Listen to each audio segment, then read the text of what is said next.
Okay, good afternoon. Yung isang signal ko, yung aking live nawala. Good afternoon, good evening, good morning. Saan man sulok tayo ng daigdig, ano? Ito Sierra Madre ng Manila City, ano? Mayroon palang ganito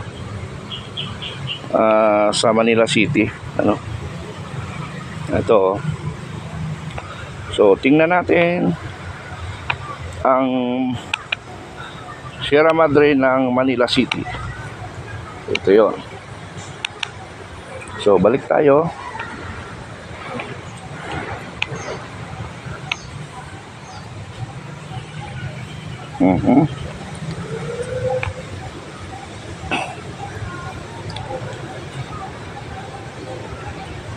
Wala.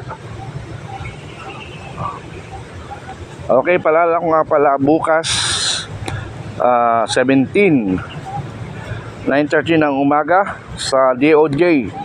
Magkita-kita tayo. DOJ, magkita-kita tayo. Mag-file tayo ng counter affidavit doon sa complaint ni General Torre na isang bayaran, isang utusan ng illegal order. Pero sabi nila legal daw. Sabi nila yon, sa atin illegal.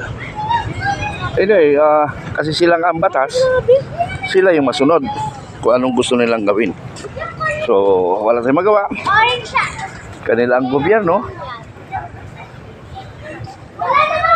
So ito yung puno. Yan. Ano pangalan? Manila Azure Urban Forest. So may mga ibon, pero walang ibon mayroon, narinig ko. Ayan, gray wagtail. Yung wagtail na wagwag yung ang kanyang to. Ito Coppersmith barbit. Ito naman ay large-billed crow, little egret. Yung sakwan. Ito, little egret palang pangalan nito. Ang tawag dito sa Pilipinos. Okay, ito naman ay common kingfisher. Kingfisher ko. Uy! Pinagawa pala ni Isko. Ito si Isko pala may gawa nito Picture niya Pero sa panahon ng pagbago ng baliktad ng mundo, wala na mga ganito kasi ito ay hinalal siya para pamunan ng ating gobyerno. Yan. Si Isko. Ito yung Asoceros during the 20th century. Okay, ito yon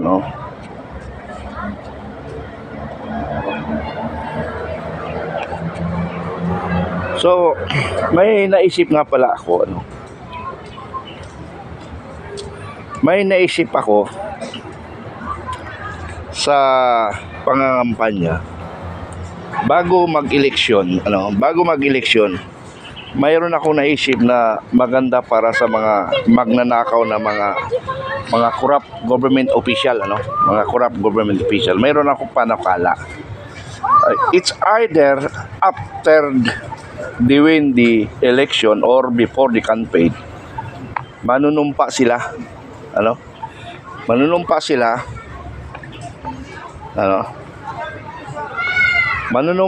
na ang pagsusumpaan nila na sila ay manunumpa sa taong bayan na kaya sila nahalal.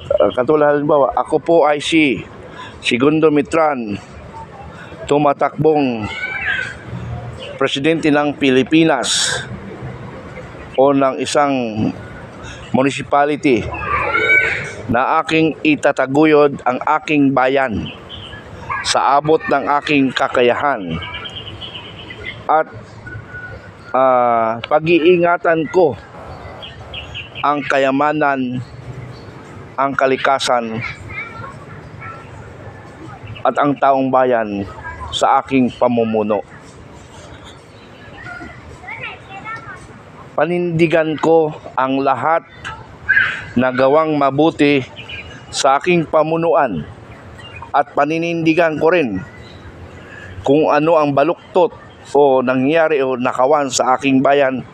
Ako ay nanunumpa na ako ay inyong bigyan ng parusa ng kamatayan o kamatayan or lifetime imprisonment. So, ganun ang naisip natin, ano, para lahat ng tatakbo na mga kandidato, simula pa lang ay mayroon na silang responsibilidad sa taong bayan. Ano? Ganun siguro ang gagawin natin para lahat ng mga politician ay hindi na sila magnanakaw sa gobyerno, kaban ng taong bayan. So ito yung ugat. Pag ang ugat, nagsimula sa ugat at hindi mo pinutol ang ugat, tutubo ng tutubo yan.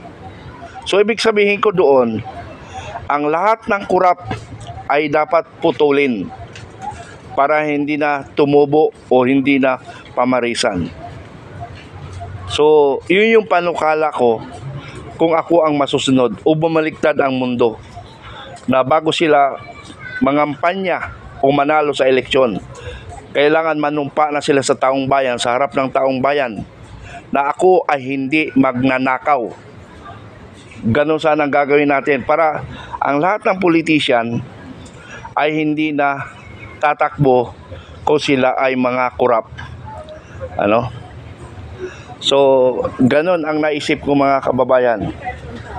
Ito, tingnan nyo yung isda. Ang mga isda ay malayang lumalangoy. Na sana ang taong bayan rin ng isda, na malaya tayong kumilos, gumalaw ayon sa ating legal na usapin. Hindi tayo magbabiolate, susunod tayo sa batas. Pero ngunit, ang nanunungkulan sa batas ang dapat supilin natin. Ayan, malalayang isda, kumikilos. Sana ganoon rin tayo. So, mga kababayan, panawagan ko, kung tayo ang masusunod, dapat bago sila ang mangampanya, manumpa sila sa taong bayan na kanilang panindigan, ang kanilang tungkulin bilang isang halal. Alam niyo, mga kababayan, ang mayor, presidente, isa lang natin silang hinalal. Binigyan natin ng kapangyarihan. Hindi subalit sila ay masunod. Dapat ang nasusunod ang taong bayan. Ito ang problema natin, mga kababayan, ano?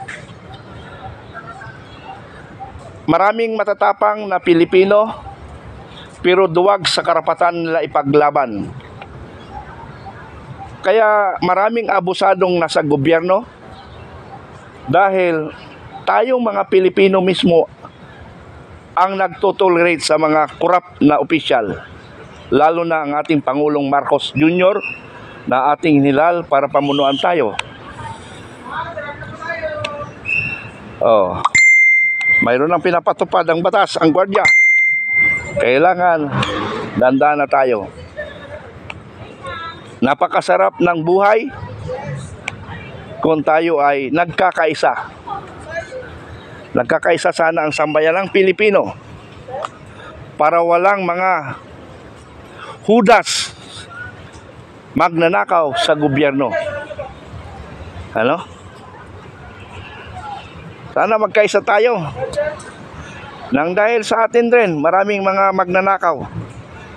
Ang dami natin tinotolerate, hindi natin nilalabanan ang korupsyon sa bansang Pilipinas. Okay. Tayo ay pinapalis na. Pero tingnan nyo, daming puno. Alam nyo, mga kaibigan, inulit-ulit ko ito kasi napakasarap ng buhay natin, pero hindi natin alam ang darating na pangamba sa buhay natin sa bansang Pilipinas. Ang sarap ng pakiramdam. Hindi nila alam ng bansa natin malapit ng bumagsak. Dati number 1 tayo sa ekonomiya. Ngayon, nasa huli na tayo dahil tayo rin ang may kasalanan. Pilipino ang may sala sa paghihirap ng ating bansa. Na parabang wala silang pakialam sa nangyayari sa ating bansa. Sana lahat ng Pilipino maging concern sa lahat ng mga namumuno sa gobyerno, kawatan, abusado sa kapangyarihan. Dapat nilalabanan natin. Huwag tayong maduwag dahil alam natin ang karapatan natin. Pero kung hindi nyo alam ang karapatan natin, naduduwag tayo. Panahon na baguhin natin ang bansang Pilipinas. Malaya tayong kumilos. Kaya ako pumunta dito sa forest area ng Manila. Malaya akong magsalita. At sa totoo lang, pinaparinggan ko yung mga tao dito. Wala sila pakialam kung ano nangyari sa bansa. Hindi alam nila. Naghihirap na ang bansa natin. Puro reklamo, pero walang ginagawa. So yun yung problema natin sa bansa natin. Hello. Anyway, ito magandang tingnan, no? Tubig, oh. Aha. Ang ganda ng kulay. Sana ganito rin kaganda ang buhay natin. Kung tayo lang ay may alam natin ang karapatan natin. Oh, ganda, oh. Sa kwanto, sa Sierra Madre. Sierra Madre ng Manila.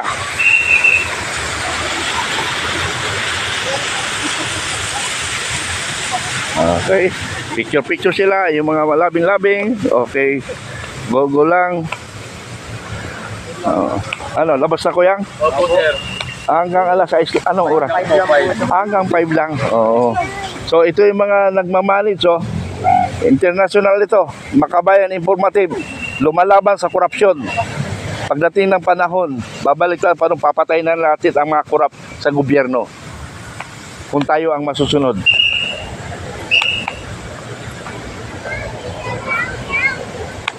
So, nakapagaganda, no? Ngayon ko lang nakita ito. Mayroon pala ganito sa Manila City. So, pasyalan ninyo. Dito lang ito, malapit sa Liwasang Bonifacio. Pasyalan nyo dito. Mababait dito ang gwardiya. Mapolite silang makiusap.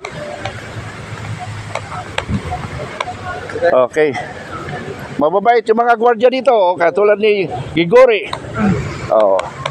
Guwapo pa, ano? Guwapo pa. Oo, naka-vlog ito. Oh, vlog ito sa international ito. Abutin sa ibang bansa, ha? Baka may kamag-anak ka pa doon. Vlogger, sir? Vlogger ako ng Makabayan Informative. Ano ang masasabi mo sa ating bayan? Hindi, salita. Ano masabi mo sa bayan natin?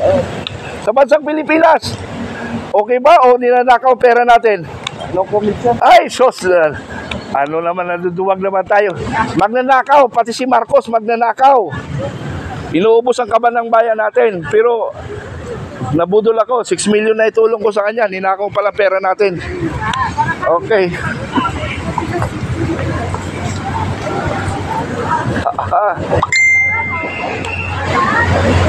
So, palabas na ito. Ito ang LRT, oh. Palabas, LRT. Uy, napakainit na. Oh, init. Oh, init. Ito na. Ito, merienda time.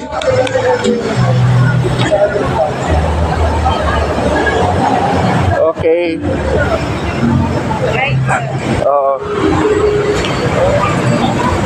Naikot ko ang Sierra Madre. Naikot ko yung Sierra Madre. Ilang oras ba? So, yan muna. Talikod. Okay, nakatalikod, ano? So, panawagan ko sa lahat ng FGF, subscribers, supporters, family, members, sa nagmamahal sa bayan, nagmamahal sa Supremo, at sumasaludo sa Filipino Guerrilla Forces. Bukas, magkita-kita tayo sa DOJ. Ipakita natin ang pagkakaisa natin. Si Supremo ang lahat ng umarap sa problema ng bansa. Walang ibang nanindigan sa ating bayan na labanan ng korupsyon kung hindi lang si Supremo. At meron siyang mga plataforma sa ating bayan. Lalo na sa mga pensioner. Kayo mga pensioner, kung silang masusunod, hindi na kayo maghihirap. Pero sabi nga ni Supremo, may katuwang na ako na lumalaban sa korupsyon sa PGMC, General Lupina, at saka yung mga involved dyan. Hindi na ako magbabanggit ng iba, kundi si General Lupina lang dahil siya ngayon na nandyan. Dapat, bago bumaliktad ang panahon, ang mundo, ayusin nyo na yung vision. Pag hindi, katay kayo. Katay kayo talaga. Hindi ako nagbibiro. Malakas ang loob ninyo dahil marami kayong kapit. Paano ko yung kapit ninyo nawala na? Patay kayo. So, nakikiusap ako sa inyo na pagbutihin na lang ninyo, ayusin nyo yung vision para hindi kayo mabibigyan ng parusa ng taong bayan. So, yun lang muna. Iparating ko sa inyo. Maraming salamat. Bye-bye. Bukas at 9:30 ang kita-kita tayo. Oy, magdala kayo ng flaglets. Yung maliit lang na flag ng FGF. Flaglets ng FGF. Magdala kayo maliit para iwagayway natin na nagkakaisa tayo. O yung commander ng kwan ng Southern Luzon,